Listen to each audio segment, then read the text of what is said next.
Welcome to OnPrintShop. In this video, we will learn about how to set up header and footer links. Let's talk about key features and benefits. It helps you to add various links to your website. You can add links to your website's menu such as header, footer, top header, and sidebar. You can also apply filters based on stores and create links accordingly.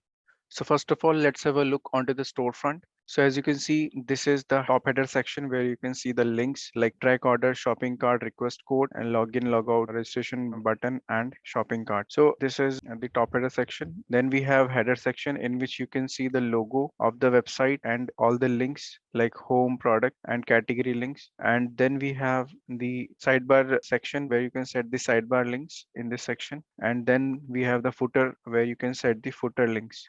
Let's have a look into the admin. First of all, we need to go to store personalization. Click on links header footer. Here you can see there is a drop down to select your store in which you want to set up the link. If you want to set up a link on the website storefront or retail website, you have to choose default store. If you want to set up a link on the private store, you have to choose a store name from the list given. After that, you have to click on add button.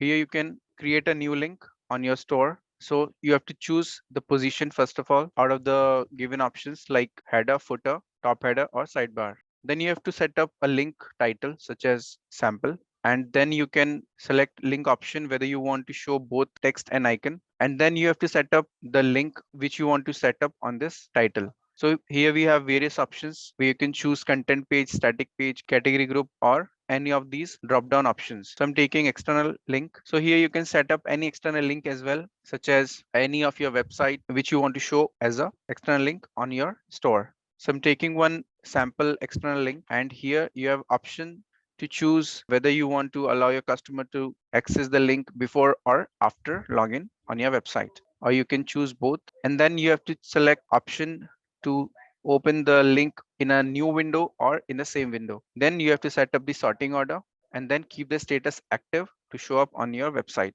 and then save it. Now, when we go to the storefront and when we refresh the page, here we can see there is a link created called sample, and here is the page it's showing. So in this way, you can create links on your website. Thank you for watching this video. In case of any further concern, feel free to connect with us. Have a nice day.